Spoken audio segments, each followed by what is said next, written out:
What is going on, guys? Welcome back to the channel. Today we're installing a cold air intake by Perrin. And my goal is to obviously get more air into the motor, but also to get more air to come out of the motor. With the factory air box, it's kind of blocking the vent, and I'm hoping with the cold air intake we can eliminate all this stuff.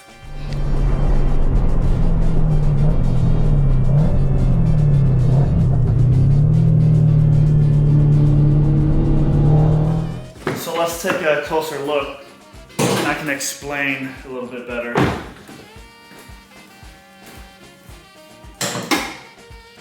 So we have, the factory intake that blocks some of that airflow out of the vent here. So the goal is to just kind of, have that intake go here and then kind of free up some of this space. All right, so we're gonna take the front bumper off first, 10 millimeter. We're gonna loosen all these up. Oh, she's tight. Oh, no, she's not.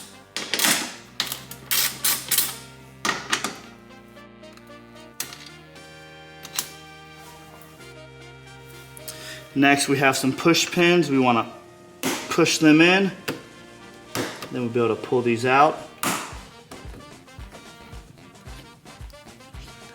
So after you pull the clips out, you want to pull the fender well back, and we want to disconnect this plug right here for the reflector.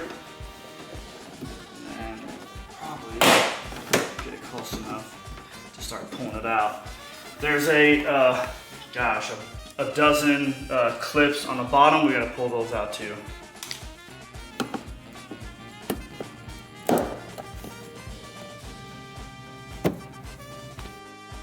Once you get all the clips off, if you have a tow hook, you might want to unscrew that now. All right, so now we're gonna, hopefully if I did everything right, pull the bumper off.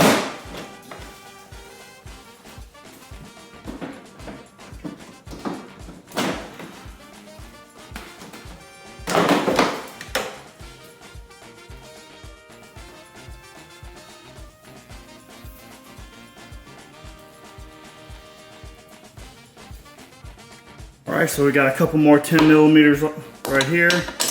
I'm gonna loosen them. And then we can pull the intake snorkel out.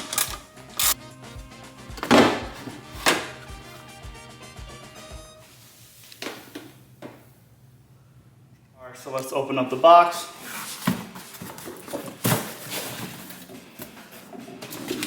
$15% off. Got two little brackets, some hardware.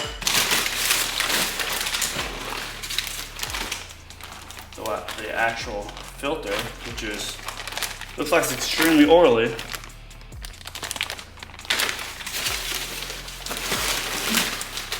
And then we have the actual tube.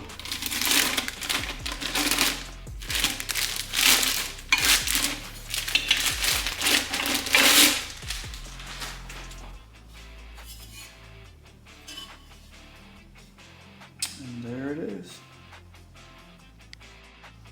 So now I'm going to take some panel wipe, some detailing spray, which is basically rubbing alcohol, and I have this reflective tape. Kind of looks like crap, but that's how I got it. And I'm going to wrap the actual inlet.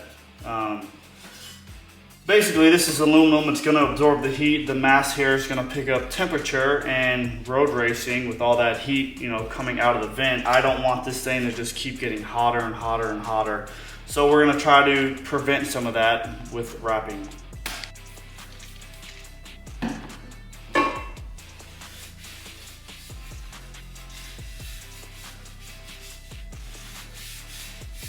I'm basically just going to wrap whatever's in the engine bay.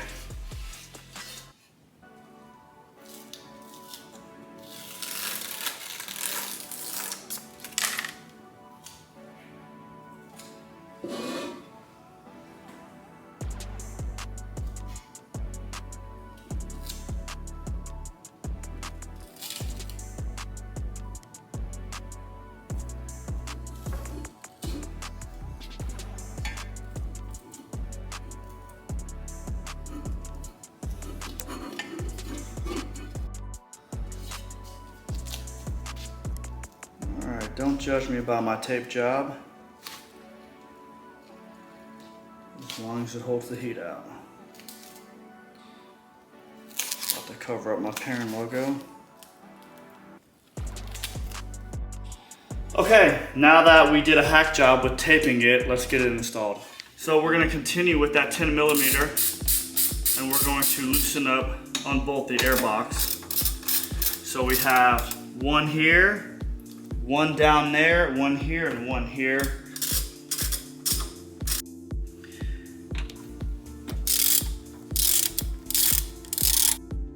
Next thing we want to move to is the mass air meter.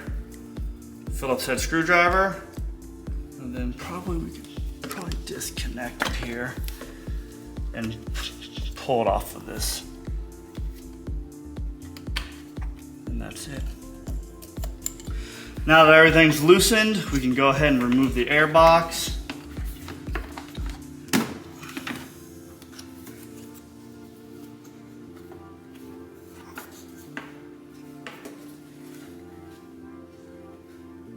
We're going to, I believe this is like an air diverter.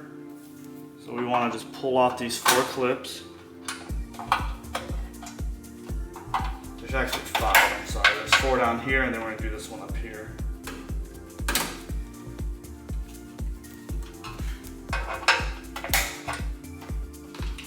Pull all these out. We're going to reuse some of these later, actually.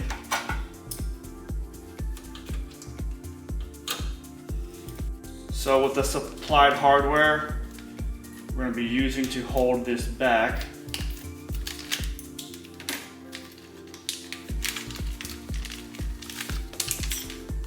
Uh-oh, don't want to lose that, mass air.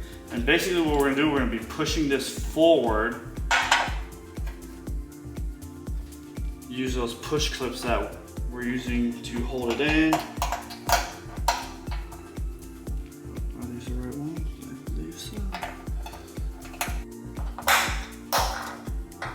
We're going to take the other 2 outer clips and we're actually going to put it up reverse.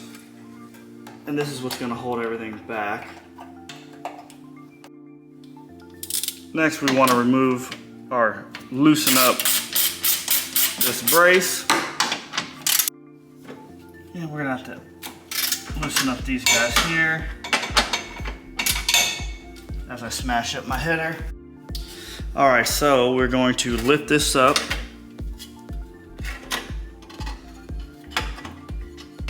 Slide this under.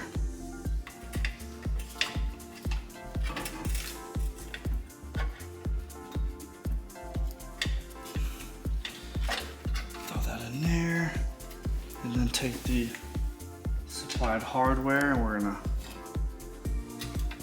screw the inlet here.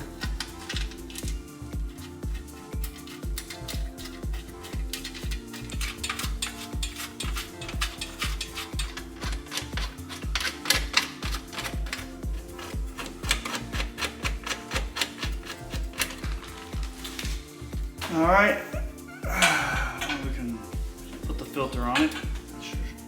It's on. And then tighten it up. All right, once everything's tight, verify that it won't come off because you literally got to pull the bumper off to put it back on. So we're just gonna tighten all the hardware here. Actually push in this last clip and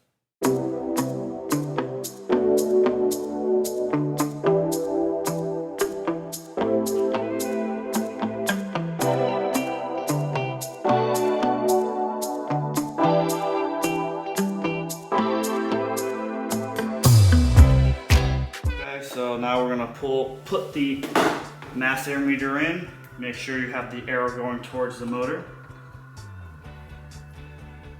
And with the supplied hardware, tighten it up.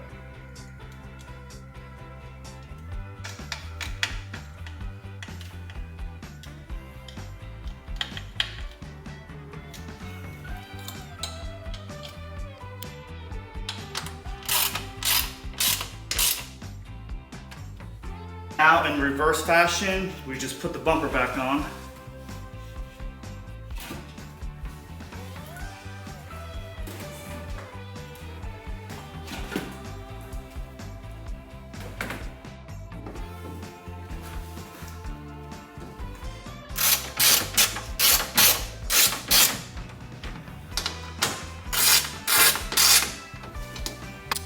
Now that the bumper's on, let's start it up to see what new induction sounds we have.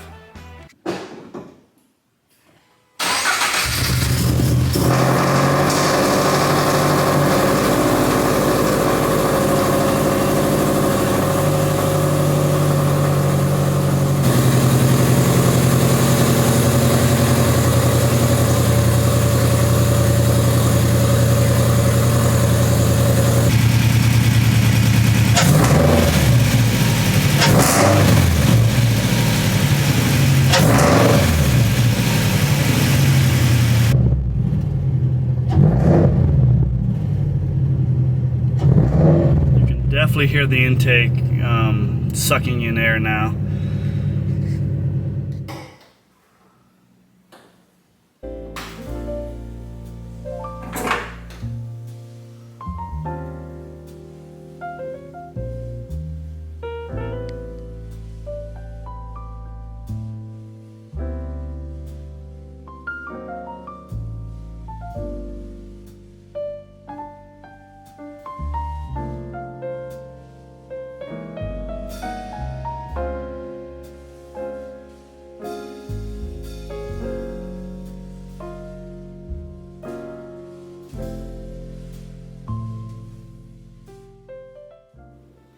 Now that everything's buttoned up, tight, mass air meters on, it's snug. It doesn't move at all. It's a little tight under here, but it's doable. I can actually pop the hood now, Cars and Coffee, and they can look at a gold pipe, and you can see the header, which is nice. Thanks for picking me up. Oh, there it is. Driving, I don't really notice anything. I would say the car, for some reason, it sounds deeper, the exhaust. Throttle response is the same. It's really good because the car is tuned. Outside of that, I don't feel anything performance or power-wise, and I wasn't expecting much anyway. Yeah, not a whole lot to say. You can hear the intake noise a whole lot more than you ever did, so it just adds to the experience. If you're looking for that, go for it. But the factory intake it's plenty. We're gonna put this car back on the dyno to see if there's anything to gain once they've kind of finalized the software with the EcuTech. All right, so after we just went for a drive, I'm going to, just for science, we're going to shoot the intake. Oh, there we go. So 114 at the meter. In front of it is 111, and behind it is 120. So this reflective tape is probably doing something.